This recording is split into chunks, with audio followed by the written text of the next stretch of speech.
dividir com vocês esse estudo que é baseado na doutrina espírita e vai nos falar de esperança.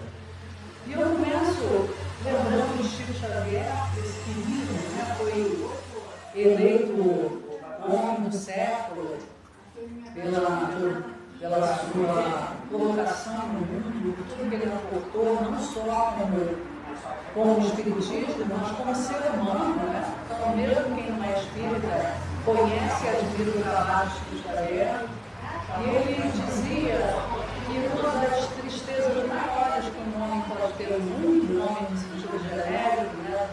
Um homem ser humano, é continuar vivendo depois de perder a esperança. Então, a esperança é algo que nos dá ânimo para a vida.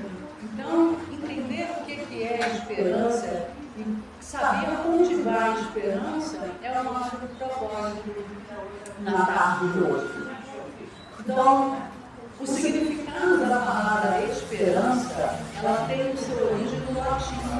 Ela é derivada da palavra spes, S-P-E-S, spes, que tem significado de confiança em algo positivo. Então, nós temos esperança, temos essa confiança que algo positivo vai acontecer. Então, isso é bem de acordo com o que a doutrina espírita nos traz. Quando Kardec, através do ditado dos espíritos, trouxe o espiritismo, ele trouxe o maior presente para a humanidade que teve acesso a esse conhecimento, que é matar a morte. Porque muitas pessoas tinham problemas, como eu, antes de conhecer o espiritismo, aos 19 anos, faz um pouquinho tempo, né? Eu tinha medo da morte. Mas não o medo de morrer, era o medo porque para mim a morte significava nada. Eu, criada dentro da Igreja Católica, fui incutida na ideia de céu e inferno, que para mim, que sempre tive uma conexão grande com Deus e com Jesus, não fazia sentido. Não fazia sentido o céu e o inferno. Porque dentro da Igreja Católica, os ensinamentos que me passavam, ninguém escapava. Porque para você ir para o inferno, basta para você pecar. E como é que a gente peca, segundo a doutrina católica, que é maravilhosa, como toda religião, são todas maravilhosas. Todas vão te levar para a mesma finalidade. Então, cada um escolhe o seu caminho. Mas a doutrina católica, ela traz que você vai para o inferno ou não peca. E como é que você peca? Por pensamento, palavras, atos e omissões. Quem é que escapa do inferno? Ninguém. Então, para mim, aos 9 anos, quando fiz o catecismo, eu questionava muito, e por isso era fazer 2 anos, a moça com o nome me deu o catecismo para se livrar de mim. Porque eu era muito questionadora, porque não fazia sentido para mim. As pessoas buscavam uma vida sem pecado, porque era impossível. Como é que você não vai pensar uma bobagem? E quando eu encontrei o Espiritismo, que me foi ofertado esse conhecimento, o maior presente que eu ganhei do Espiritismo foi ter matado a morte para mim. Quando eu percebi com muita coerência, e quando eu encontrei o Espiritismo, para mim foi um reencontro. Porque nada daquilo, para mim, era estranho. Aquilo eu coordenava com as minhas ideias, com aquilo que eu já sentia no meu coração. Eu tinha certeza que a morte não era isso. Que não tinha alguém nos julgando lá. Então, o Espiritismo trouxe essa grande esperança para nós. Porque a ideia de nós vivermos e nos tornarmos cada vez melhores, se a gente vai morrer amanhã, literalmente está todo mundo melhorar. É um esforço danado, né, gente? A gente se tornar uma pessoa melhor, a gente pensar de mandar alguém para algum lugar e não mandar, né? A gente vira um trânsito novinho agora, as pessoas fechando ali, sinal abriu, fechou 4 vezes, porque as pessoas não respeitam o cruzamento e não pensar nada de ruim para mandar para aqueles cidadãos, porque para não perder a evolução é difícil. Então, quando você pensa que daqui a pouco você vai morrer e tudo vai acabar, esse esforço parece um pouco desnecessário.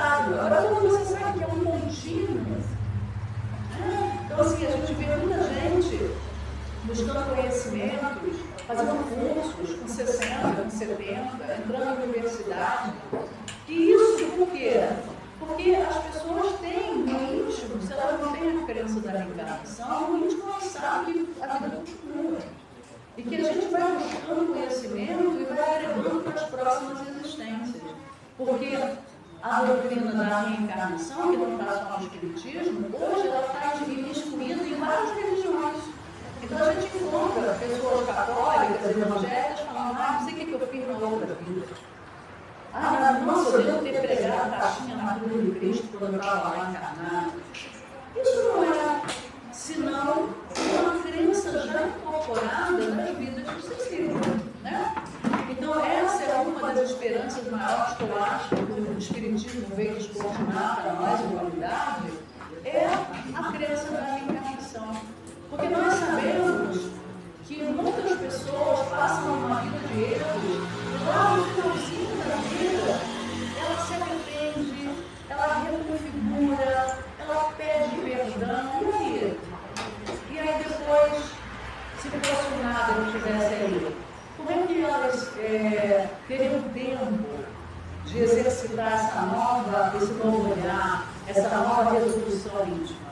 Por isso que o Espiritismo traz com muita propriedade, ele é contra a eutanásia.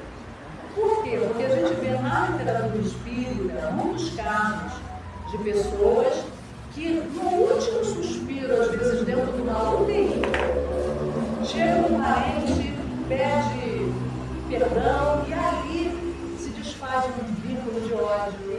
Ali a pessoa toma uma resolução nova para a próxima existência. Então nós sabemos através do Espiritismo o quanto é importante cada segundo que nós estivermos no corpo. Então a eutanásia para nós é fora de questão. Porque ela está impondo CPI, vivendo de aparelhos. Tem vida, a pessoa está viva, porque vamos deixar. Por quê? Porque nós sabemos que nós não somos aquele corpo que vai. Mas aquele espírito que está passando por aquela experiência, ele está tendo lições. Ele está reconfigurando, ele está reavaliando toda a sua existência. Como o nosso querido abriu a nossa reunião falando, nada é por acaso. Nada é em vão. Tudo que nos acontece, tudo tem um propósito bom, útil e justo. Como ele falou, nós não temos problemas, de fato não temos problemas, nós temos convites para a evolução. Tudo que nós passamos são convites para nós colocarmos no mundo as nossas potências da alma. Então nós viemos aqui e encarnamos para sermos o melhor ser humano que a gente consegue. E como é que a gente chega a essa excelência? Na zona de conforto? Então como é que eu vou ser uma pessoa paciente, tolerante, se eu não encontro pessoas que me irritem, que pensem diferente de mim, que me façam sair da minha zona de conforto e aí trabalhar, e aí ver como eu ainda sou, nossa, mas como eu sou ainda tão impaciente, tão intolerante, eu preciso ser mais paciente, mais tolerante. Se eu não encontro só pessoas que dizem amém para mim, que me elogiam, que digam que eu estou certa, eu vou evoluir como? Eu não vou enxergar os pontos que em mim ainda ressaltam como imperfeições que todos temos, para eu trabalhar essas imperfeições. Então é preciso que eu encontre situações como o trânsito agora. É muito fácil ser paciente num trânsito que flui. Mas encontrar pessoas egoístas que só pensam nelas, que jogam o carro em cima do seu, e ainda assim praticar a paciência, trazer paz, pedir que Deus acompanhe aquela criatura, ela não faça nenhum roubado para ela nem para ninguém. Isso é o nosso desafio. E é possível? É. Talvez o primeiro pensamento seja ruim, seja desse homem velho que está acostumado a xingar, a reagir. Mas nós precisamos despertar esse homem novo que nós queremos ser, essa mulher nova, mais tolerante, mais indulgente. Compreender que assim como nós temos as nossas imperfeições, aquele outro ali também tem. E também que nós não conhecemos a razão. Será que ele está apertado para ir ao banheiro? Será que ele está com uma emergência médica? Por isso, está agindo no impulso, instinto de sobrevivência? Não é? Então, não pode não ser nada disso. Ele ainda é muito egoísta, só pensa nele. Ok. Mas vamos imaginar que ele também um dia será um Cristo. Então, esse conhecimento da vida como ela é, ele tem que nos servir para a gente modificar o olhar. Porque não adianta o conhecimento sem utilidade. Se a gente vem aqui, vai em outro lugar, escuta palestra, vai no YouTube, lê um livro em casa, lê um evangelho, isso não serve para nós nos modificar, a gente está perdendo tempo. É melhor a história em quadrinho. Porque se a gente está buscando conhecimento, e a gente está, por isso a gente está aqui hoje, né? Para eu estar aqui, eu preciso estudar para fazer um estudo. E isso, o primeiro beneficiado sou eu. Por quê? Porque esse conhecimento ele tem que entrar em mim. Porque senão eu venho aqui e falo de uma coisa que eu não conheço. E aí eu falo sem propriedade. Então a primeira pessoa que tem que ser beneficiada do estudo sou eu. De que forma? Eu vou modificando a minha consciência sobre o que a vida é, sobre o que eu sou, sobre o meu papel no mundo, sobre qual é o lugar que eu ocupo, que é o lugar de uma pessoa especial, como cada um que é filho do Pai. Saber que eu não sou melhor nem pior. Saber que todos são criados simples e ignorantes, sujeitos aos erros. E que com isso, para evoluir, nós vamos errar. E quem nos criou assim, fadados a errar? Deus. Porque Ele é onipotente. Ele poderia criar para cada um de nós perfeitos anjos, arcanjos e serafins, estaremos todos na nuvem, botando lá, que tédio. Posso repensar. Mas não é assim. Ele nos fez co-criadores com Ele. Então, cada vez que eu melhoro algo em mim, eu estou fazendo uma conexão com o Pai, que está imanente em mim. Deus não se procura Deus fora. Por isso que a desconexão que a gente hoje faz, estando muito voltados para fora, às vezes a misericórdia do Pai vai agir em nossas vidas através da dor, do sofrimento, da doença. Mas é a misericórdia de Deus? Porque conversávamos, eu e Pedro, eu não tirei Pedro. Eu ia começar assim, na vida passada. Deve ser. Eu tenho muita dificuldade com nós. Nós conversávamos e eu falava qual era a forma de despertamento da consciência. Ou era pelo entendimento, pela sabedoria, você olha, entende e fala, nossa, eu preciso melhorar. Ou quando está tudo muito bom, a gente dificilmente se volta ao Pai. Não é assim? Quando está tudo certo na nossa vida. Por exemplo, se a gente está com muito dinheiro, a gente pensa em ir na casa espírita, igreja, né? Não, a gente pensa em fazer viagem, ir para o shopping, gastar, ir para restaurante. Agora, se falta dinheiro, começa a ter uma dificuldade, a gente fala, oh meu Deus, me ajuda, ó, a gente voltando para mim. Então, o sofrimento, ele é necessário ainda para todos nós, até que ele se torne desnecessário. Nossa, mas como assim? O sofrimento é necessário até que ele se torne desnecessário. Quando o sofrimento vai se tornar desnecessário para nós? Quando nós despertarmos para essas verdades da vida. Quando eu não precisar de uma doença, refaça a minha conexão com o Pai. Quando eu acordo todos os dias, com dor, sem dor, doente, saudável, com emprego, sem emprego, com problema com o filho, sem problema, com o neto, com o marido, com a esposa, eu acordo todos os dias e diga, obrigada, Deus. Isso é uma oportunidade de vida. Obrigada, Senhor, porque eu estou vivo. Obrigada, Senhor, que eu tenho casa, que eu tenho alimento. Se eu tenho trabalho, que eu tenho trabalho. Se eu não tenho trabalho, que eu sei que o Senhor proverá. É a esperança, mas é uma esperança que tem que ser posta em atividade. É agradecer por aquilo que ainda não tem, porque sabe que se ainda não tem é porque ainda não está no momento.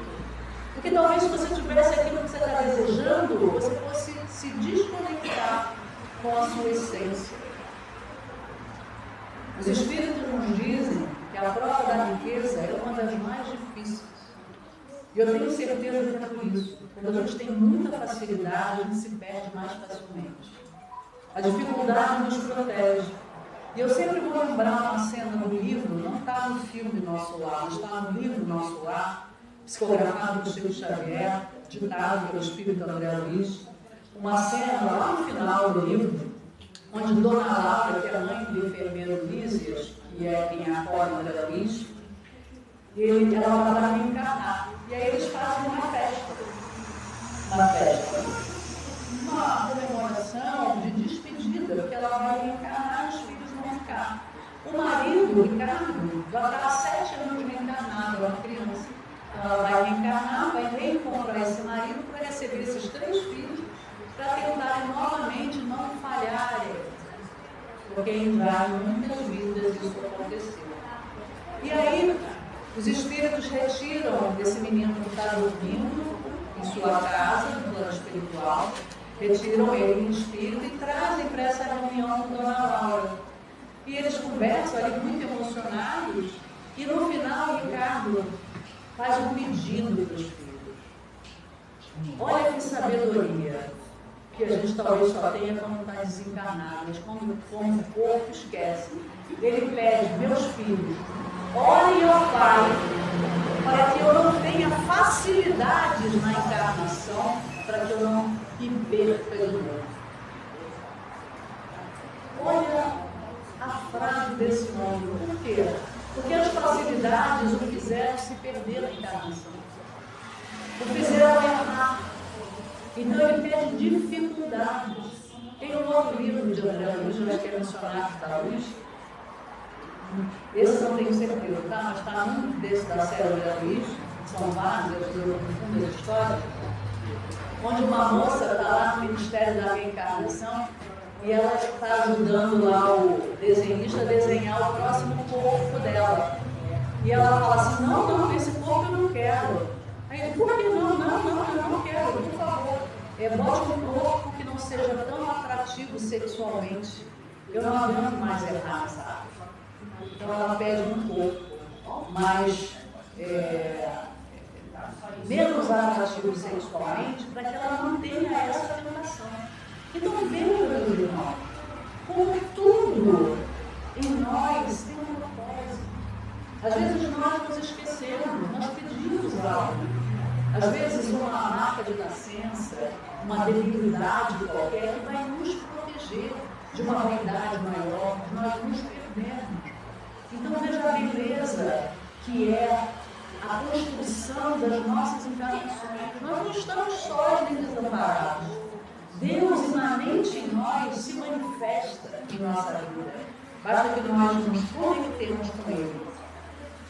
A palavra esperança também vem da palavra latina, do verbo esperare, e que na nossa língua deu origem à palavra esperar. Então, em latim, esperar queria dizer ter esperança, né?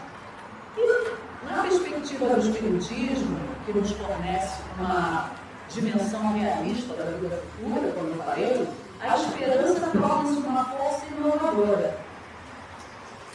A expectativa de que a vida continua além do túmulo e que não seremos levados nem para o céu nem para o inferno, dá-nos a confiança sem limite na infinita bondade de Deus. No Livro dos Espíritos, que é o livro base da nossa doutrina espírita, na questão 9,6, no parte 4, que fala das esperanças e consolações, no capítulo 2, das penas e gozos futuros, intuição das penas e gozos futuros. Allan Kardec pergunta aos mortais, qual o sentimento que domina a maioria dos homens no momento da morte? A dúvida. o terror ou a esperança. E os luminares da existência, os espíritos que ditaram a doutrina espírita, nos dizem: a dúvida nos céticos e impedernidos, o temor dos culpados, a esperança nos homens de bem. Então, qual é a melhor forma de nós prepararmos a nossa vida futura? Nós estamos preparando hoje. Quais os nossos desejos hoje? O que nos move na vida hoje? É a busca pelo poder. Poder? Qual é o poder que você está buscando? É o poder do espírito? E qual é o poder do espírito? É o poder moral. Como é que hierarquicamente os espíritos se posicionam? Como Jesus chegava para uma legião de espíritos que estavam atormentando o endemoniado de Gadareno, como é que ele chega para aquela multidão de espíritos que estavam assediando aquele jovem e fala para que eles se retirem e eles saem? E os seus discípulos não conseguiram. Por quê? Ele tinha um poder moral. E o poder moral, ele é coercitivo. O poder moral é o único que é imperecível. Então, se nós estamos pautando a nossa vida hoje pelo poder temporal, do mando, de subjugar as pessoas, de infligir medo, constrangimento nos outros, de buscar um poder material, de ter mais, achando que com isso vai ser mais, nós vamos ter um futuro na vida espiritual de muita frustração. Porque na espiritualidade, o poder que manda é o poder moral. Então, nós precisamos construir o nosso futuro perguntando para nós mesmos: o que eu quero quando desencarnar? Muitos de nós vai ter surpresas. Então, é preciso que a gente hoje se esclareça, não só pelo hoje, para que a gente possa modificar e hoje angariar os frutos dessa modificação, mas pensando também com essa esperança de termos um futuro melhor. Muitos de nós não gostam nem de falar de morte, mas ela é inexorável. Todos nós vamos abraçar essa senhora comum. Ninguém está com pressa que não, hein? Então, nós não precisamos ter pressa de encontrá-la, mas nós precisamos estar preparados para ela.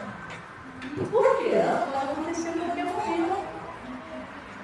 Se não for a nossa, a de alguém próximo. E esse é um momento que muitas pessoas não se preparam para ele, na nossa cultura ocidental. Onde nós não falamos, não pensamos, não programamos a nossa morte. Que é um erro. Às vezes deixamos muitos problemas para quem fica, por não nos programarmos. Às vezes deixamos muita dor para quem fica, porque também não ajudamos essas pessoas. Por exemplo, eu falo de morte na minha casa o tempo inteiro. A minha filha do meio, ela ficava falando: mãe, eu quero saber. Eu falei: você tem que saber, porque eu digo amanhã. Não, você não vai ter. Não adianta você se recusar a falar isso, porque quando chegar o momento, você não vai estar preparado. Você tem que viver com a certeza da minha morte. Para quê? Não deixe para falar eu te amo depois que eu morrer. Fale todos os dias. Não deixe de fazer nada que você queira para mim ou para qualquer pessoa depois. Você pode ser que você não encontre essa pessoa. Então, eu digo que a gente tem que flertar com a morte. Flertar com a morte não é um móvel, é essa consciência de que ela vai chegar para todos nós. Então, quem tem patrimônio, deixa as coisas certas. Hoje, no Natal, estava nos meus filhos, que eu moro aqui. E aí eu falei: gente, que eu tenho um plano SAF, como a maioria de nós aqui. Não é SAF, é PAF. E eu falei: o que vocês preferem quando eu morro? Que me cremem ou que me enterrem? Mãe, lá vem você com esse assunto. Mas eu preciso saber. Eu falo: se vocês quiserem que eu seja cremado, tem que deixar ela escrita, tem que mudar o plano da SAF.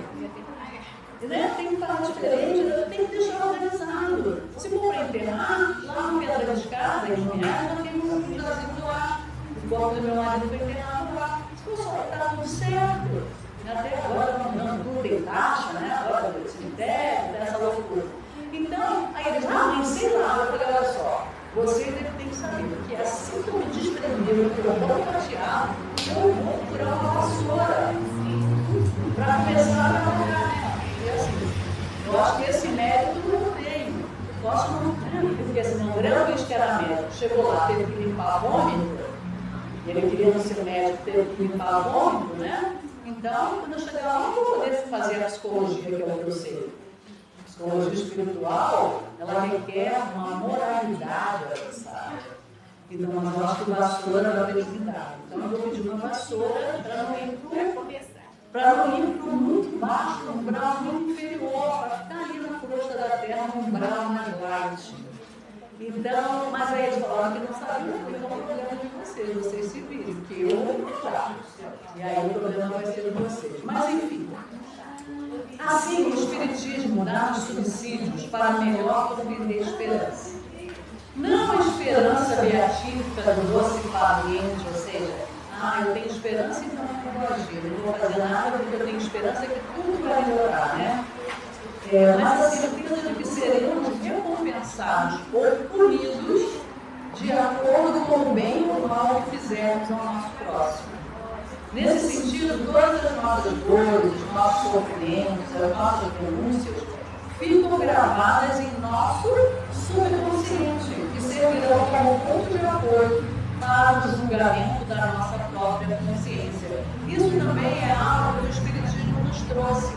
Não tem um Deus julgador quando nós desencarnarmos que vai falar assim, você não fez o trabalho direito, você vai para o inferno. Você vai para o umbral, o espírito vai para o umbral, né? Vai para o umbral, você vai para o nosso lado, você vai para outra coluna, você não vai para o lugar nenhum, vai ficar no limbo. Não tem. Quem é que vai julgar? Somos nós. A oração de Pai Nosso está ali, ó. Não nos deixeis de cair em tentação. Onde está a tentação? Dentro de nós. Tudo é sobre nós. A gente olha muito para fora e procura os culpados, mas tudo é sobre nós. Não tem culpado. Se eu sofro, não tem culpado. Mas eu estou sofrendo porque o outro me deixou. Não. Se o outro me deixou e eu estou sofrendo, eu estou sofrendo porque eu não consigo lidar com a minha carência. Eu estou sofrendo porque eu tenho uma dependência pelo outro. Eu não compreendi que cada um de nós é responsável da própria felicidade. Eu estou sofrendo porque meu filho casou e agora a mulher dele não deixa ele vir me visitar. Não, você está sofrendo porque você desenvolveu uma dependência. Vá trabalhar na verdade, vá viver a sua vida, deixa a vida do outro para lá. Mas eu gosto muito. Se você gosta, basta saber que está bem. Se isso não te basta, não é amor. Você criou uma dependência. Porque para quem ama, tem que bastar saber que o ser amado está bem. Então veja como tudo é sobre nós.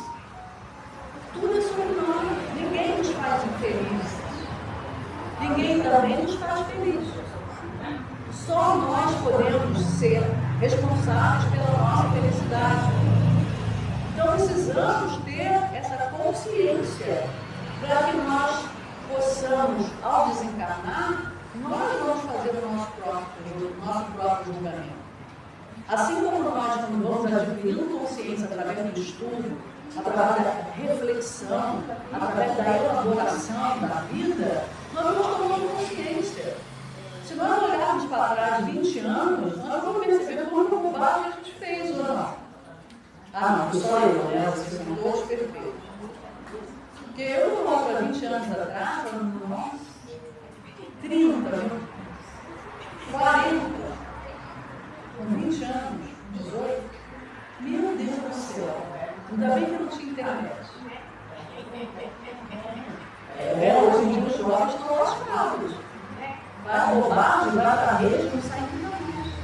Não é? Olha a proteção que nós tivemos. Então, a gente vai se modificando e quando olha para trás, a gente mesmo tem vergonha de alguma coisa que fez, pensou ou falou.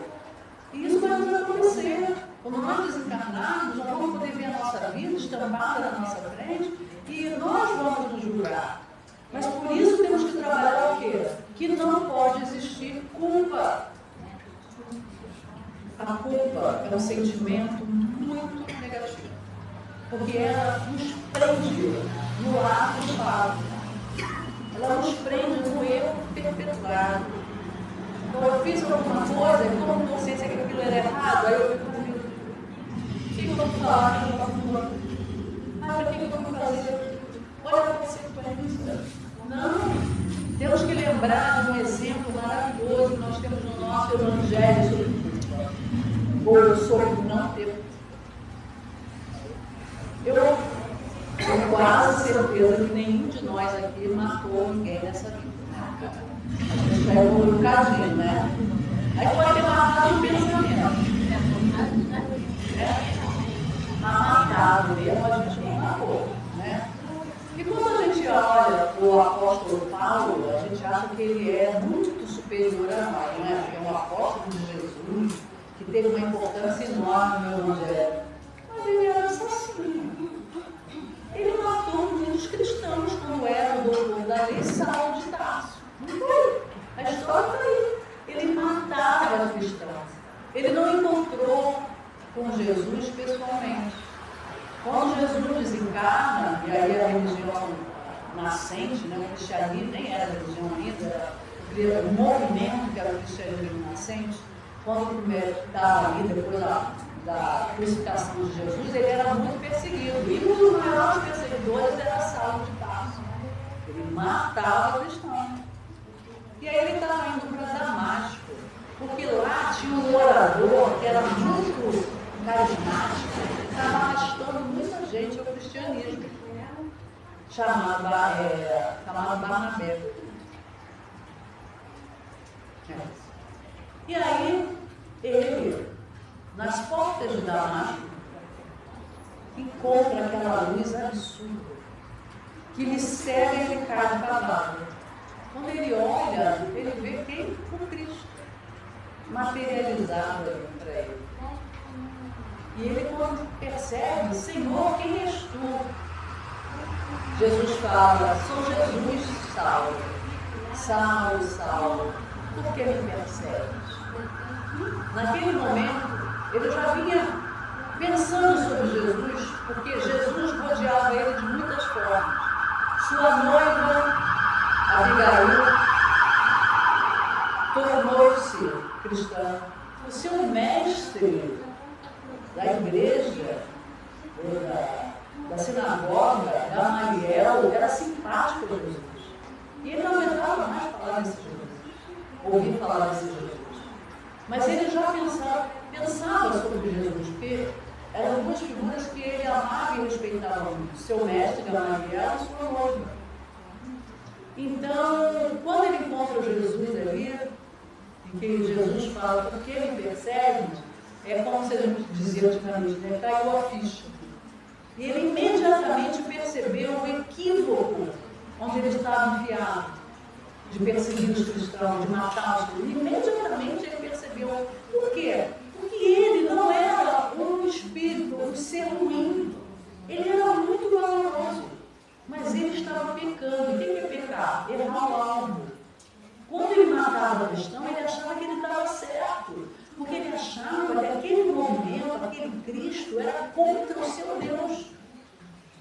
E então ele fazia aquilo por amor a Deus. Ele servia a Deus daquele jeito. Equivocado, errado, mas era com muita retidão de caráter. Porque Saulo era um homem de caráter ilibado. Ele servia a Deus com propósito. Só que ignorância. Quando ele percebe ali, naquele momento que cai a ficha, que ele fala, eu estava todo errado. Ele podia ter caído, meu Deus, olha o que eu fiz, matei, olha, estava tudo errado. Não. Ele ali, como uma pessoa responsável, ele vira para o Cristo e fala, Senhor, o que queres que eu faça? É ação. Então nós, quando percebermos que estamos errando, nós temos que ter essa atitude de Saulo.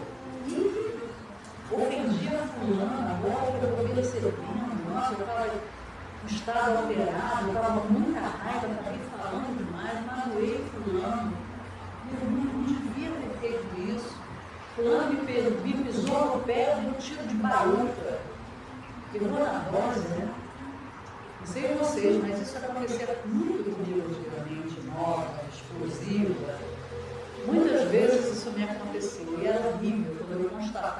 porque eu tinha errado a dose.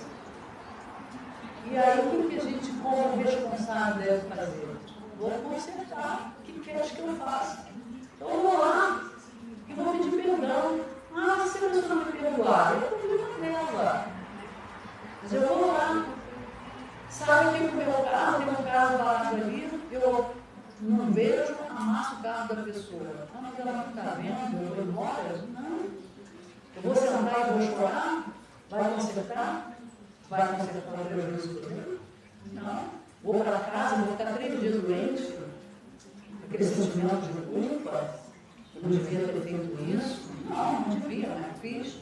Não fiz com intenção de fazer, mas se fiz, tenho que ser responsável. Vou parar meu carro, vou esperar o tempo chegar, vou mandar um papel do meu telefone, isso já aconteceu lá em Goiás.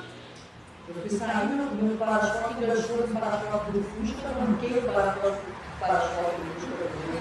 Não tinha ninguém lá. E eu estava com pressa. Aí era na porta de uma igreja, uma escola. Eu fui lá dentro perguntar se era de alguém, não era, deixei meu telefone com o rapaz da escola e botei no para-brisa do carro. Mais tarde a pessoa me ligou, eu fui no para-choque e eu vi uma pessoa, aí eu botei o dedo no carro. Mas ia adiantar, eu me senti culpada, e não fazer nada sobre, sentar e chorar, meu Deus. Então, e também não posso me sentir mal por isso. Não posso, porque eu caio na culpa. E o que é a culpa, senão um orgulho disfarçado? Porque quando você fica mal porque errou, é porque você acha que você já era capaz de não cometer aquele erro. E isso é orgulho. Somos ignorantes. Já sabemos muita coisa de algumas coisas, mas ignoramos muita coisa de muita coisa. Mesmo quando a gente toma cuidado, a gente está sujeito a erro. A gente está sujeito a um desequilíbrio emocional, cometer erros com os outros. Nós vamos fazer muitas vezes. E não é só nessa encarnação, não. A gente não vai errar em muitas encarnações até que nós nos tornemos um Cristo, um Espírito puro. Até lá, nós temos que assumir uma postura de responsabilidade com a vida. Errei, me responsabilizo, não vou fugir da responsabilidade. Ah, mas se eu não conseguir consertar, eu vou dar um jeito. Amassei um carro ali que vale 500 mil reais. O conserto ficou em 300 mil, não tem como pagar. Vou parcelar em 5 encarnações. Vou fazer o que é possível. E se de tudo eu não conseguir, eu sinto muito. Eu não queria dedicar mais esse prejuízo. Posso aqui ajudar até certo ponto, mas eu não consigo. É o ideal? Não, mas é o possível. Se a gente faz o possível, a gente faz tudo que pode. Então, precisamos saber disso. No livro Vinha de Luz, ditado pelo Espírito Emmanuel, psicografia do nosso Chico, ele traz sempre a leitura das lições com um trecho retirado dos Evangelhos. Nesse caso, ele tirou do apóstolo Paulo, numa carta escrita aos Romanos, capítulo 15, versículo 4.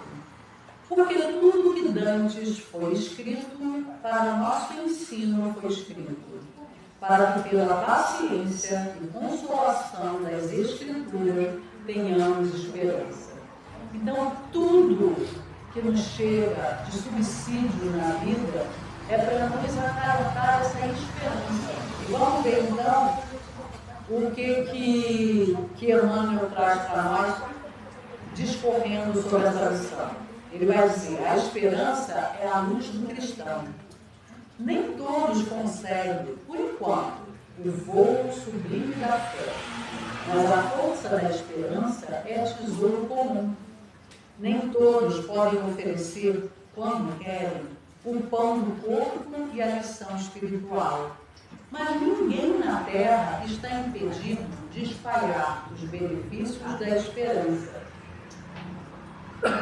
A dor costuma agitar os que se encontram no vale da sombra e da morte, onde o medo estabelece atritos e onde a aflição percebe o ranger de dentes nas trevas exteriores. Mas existe a luz interior, que é a esperança. A negação humana declara falências, lavra atestado de impossibilidade, traça inextricáveis labirintos. No entanto, a esperança vem de cima, à maneira do sol que ilumina o alto e alimenta as sementeiras novas, desperta propósitos diferentes, cria modificações redentoras e descerra visões mais altas. A noite espera o dia, a flor espera o fruto, o verme espera o porvir. O homem, ainda mesmo que se mergulhe na descrença ou na dúvida, na lágrima ou na dilaceração, será socorrido por Deus com a indicação do futuro. Jesus, na condição de mestre divino, sabe que os aprendizes nem sempre poderão acertar inteiramente, que os erros são próprios da escola evolutiva, e por isso mesmo a esperança é um dos cânticos sublimes do seu Evangelho de amor. Imensas têm sido até hoje as nossas quedas, mas a confiança do Cristo é sempre maior. Não nos percamos em lamentações. Todo momento é instante de ouvir aquele que pronunciou o "Vinde a mim". Levantemo-nos e prossigamos, convictos de que o Senhor nos ofereceu a luz da esperança, a fim de acendermos em nós mesmos a luz da santificação espiritual. Lição linda sobre a esperança, né? Emmanuel é um espírito que eu sou apaixonada, eu estudo muito Emmanuel, porque o Emmanuel, ele traz Evangelho. E o Evangelho é tudo que a gente precisa para viver. É muito interessante, né? Porque eu sou palestrante espírita bem uns 30 e poucos anos. E no início eu me encantei muito com a parte da ciência espírita, né? E me encanta até hoje. E no início a gente falava muito do Evangelho, depois quando eu fui para a ciência, eu só queria trazer a ciência para as pessoas. E depois, quando você faz muita ciência, você percebe que tudo é Evangelho. Então tudo está no mundo. O Evangelho de Jesus é ciência pura, é psicologia, é medicina da alma, é medicina do corpo, porque nós vamos compreendendo que o corpo é o reflexo do espírito. Então não existe doença. As doenças são fictícias. Existem doentes que somos nós. Quando nós curarmos a nossa moral, nós não vamos adoecer. Nós adoecemos porque ainda somos egoístas, prepotentes, irritadiços, intolerantes. E isso então nos leva à doença, porque são os desequilíbrios que nós praticamos em nós. O que é uma doença? O que é um câncer? É uma célula que começou a vibrar em desequilíbrio com as outras.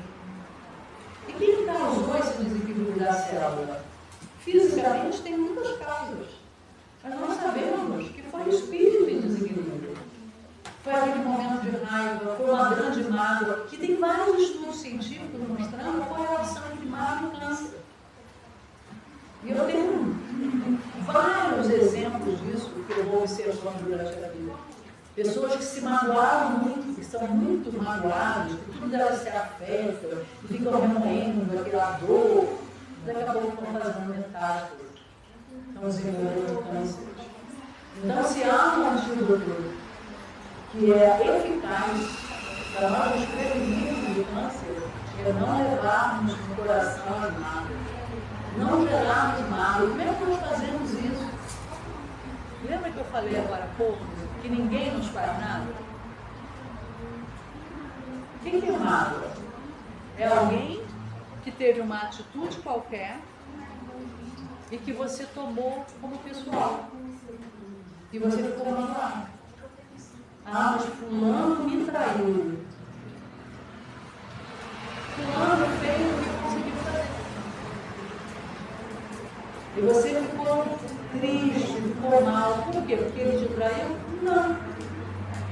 Porque algo em você não aceitou a verdade. A pessoa fez o que ela conseguiu fazer. Em geral, não faz por mal, não faz para atingir Quando a gente erra, para pra pensar, às vezes vocês possam se lembrar de algum erro que vocês fizeram. Certamente, quando a gente erra, a gente não está achando, eu vou fazer isso porque eu vou magoar fulano, vou fazer isso porque eu vou ofender esse plano. Não, a gente faz, porque naquele momento é o que a gente consegue fazer. Então, se alguém nos traiu, naquele momento foi o que a pessoa conseguiu fazer, ela não tinha outra coisa para te dar. Então, a gente se magoar com alguém seria a mesma coisa que eu chegar para um coqueiro e pedir uma maçã. E eu sair com raiva, porque o coqueiro não me deu maçã. E aí eu estou com muita raiva, eu estou muito magoada, você perguntou, por que você está magoado? Porque naquele coqueiro eu pedi uma maçã e ele deu um pouco. É uma metáfora que a gente pode levar para a vida. Quando alguém te dá aquilo que ela consegue e você queria outra coisa, se você pode aceitar o que ela está te dando, ok. Se você não pode, fala, não é isso que eu quero. Simples assim. Simples para a gente compreender. Para colocar em prática não é tão simples. Por quê? Porque passa pelos nossos valores. Passa dos nossos traumas de infância. Todos nós somos formados na infância. E muitas coisas que nós passamos na infância, que foram que nos formou como seres adultos, a gente ainda não olhou para isso.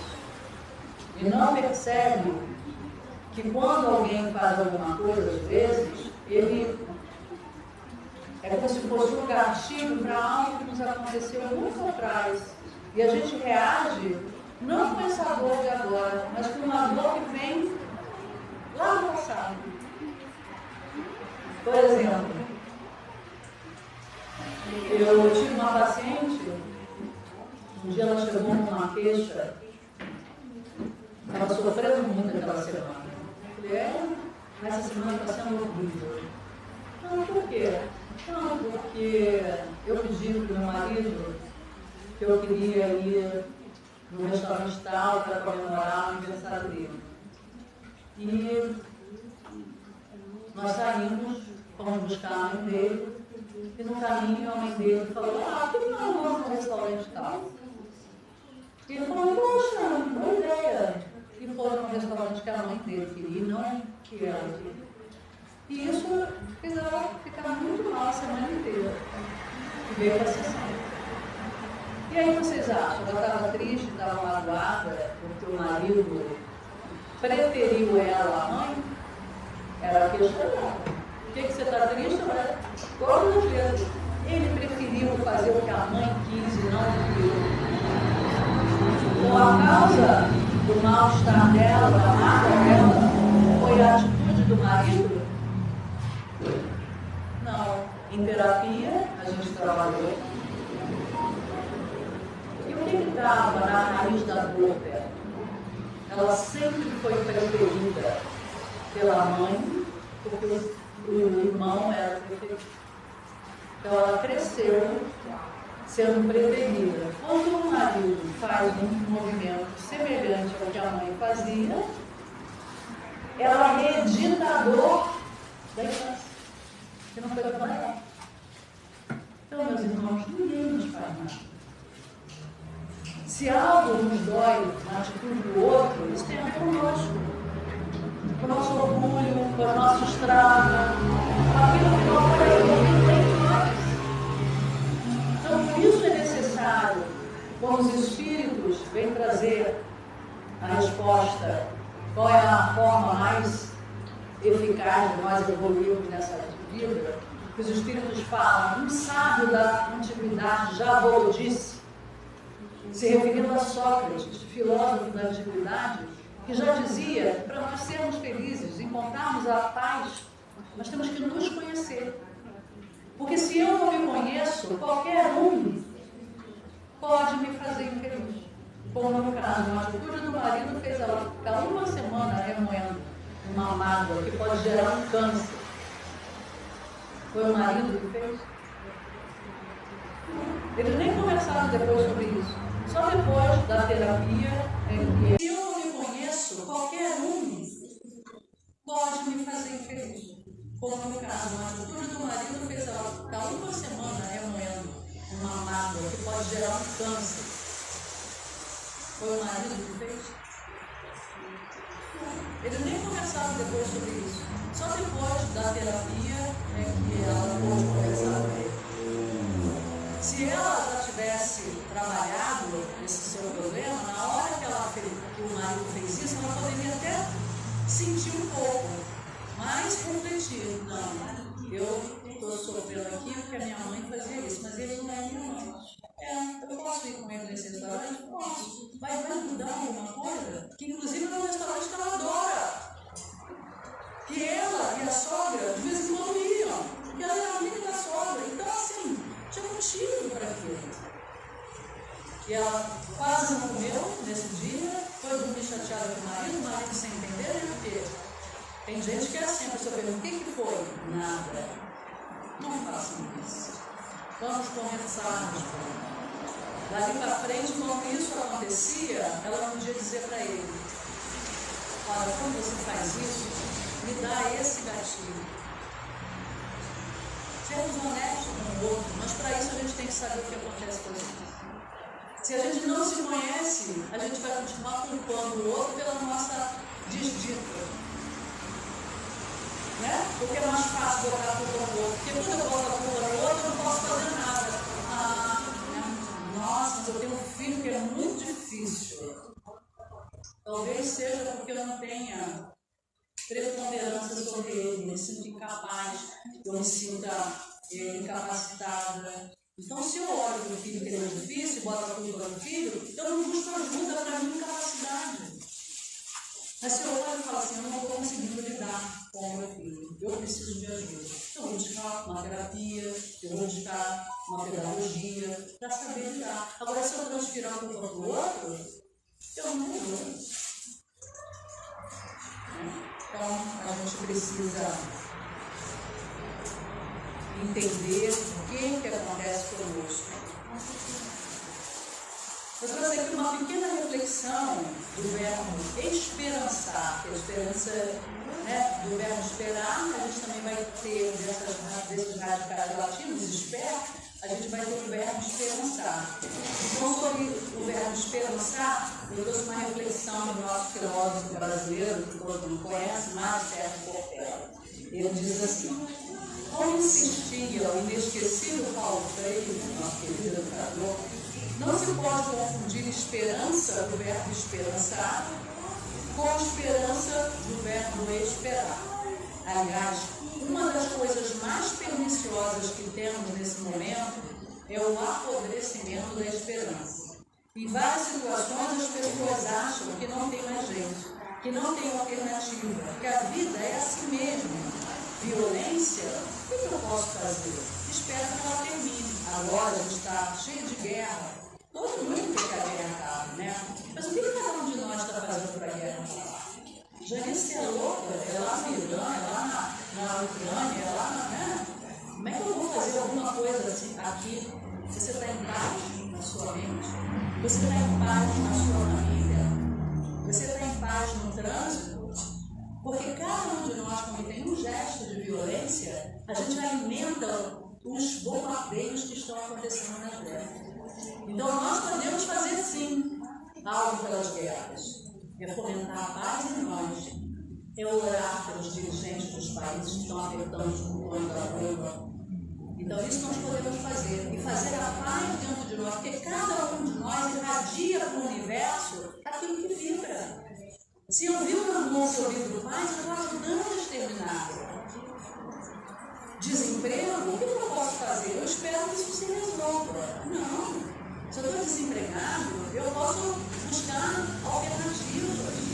Eu posso ir buscar alternativas. Eu não posso ficar com esperança e estar com o braço cruzado em casa. Eu tenho que procurar, eu tenho que me reinventar. Fome, o que eu posso fazer? Espero que peçam. Não. A fome do mundo também é nossa responsabilidade. Vamos evitar o desperdício. Vamos fazer a nossa parte, vamos ajudar nas campanhas, né? Todas as casas espíritas, todos os templos religiosos, na verdade, tem lá no Lumiar, nós juntamos as duas casas, a de São Pedro da Serra e a de Lumiar, e ajudamos, agora estamos com 8 famílias. Ah, mas só isso? Não é que a gente consegue. Cada um de nós tem alguém do lado que está necessitando, a gente pode ajudar, não pode muito, pode no leite, pode no feijão, não é? Corrupção, o que eu posso fazer? Espero que acabe. E as nossas pequenas corrupções? Né? O gato de escrever, né? O imposto de renda que a gente sonega, as nossas pequenas corrupções, as nossas pequenas mentiras para poder ter alguma vantagem. Isso também é corrupção e alimenta a corrupção no mundo. Ah, os políticos são corruptos. Não são eles. Eles são uma amostra do nosso povo. Nós temos que olhar para nós. Eu quero que a corrupção acabe, eu tenho que começar comigo. Será que eu sou honesta em todos os sentidos, com todas as pessoas? Eu não posso ser uma pessoa em um lugar ou para uma pessoa. Eu tenho que ser honesta para a vida, para eu poder elaborar em mim essa honestidade e poder vibrar a honestidade. Isso não é esperança, é espera. Esperançar é se levantar. Esperançar é ir atrás. Esperançar é construir. Esperançar é não desistir. Esperançar é levar adiante. Esperançar é juntar-se com outros para fazer de outro modo. E se há algo que Paulo Freire fez com o tempo todo, foi incendiar nossa urgência de esperanças. E eu termino aqui a minha participação com uma frase do meu querido Chico Xavier, que fala: embora ninguém possa voltar atrás e fazer um novo começo, qualquer um pode começar agora e fazer um novo começo.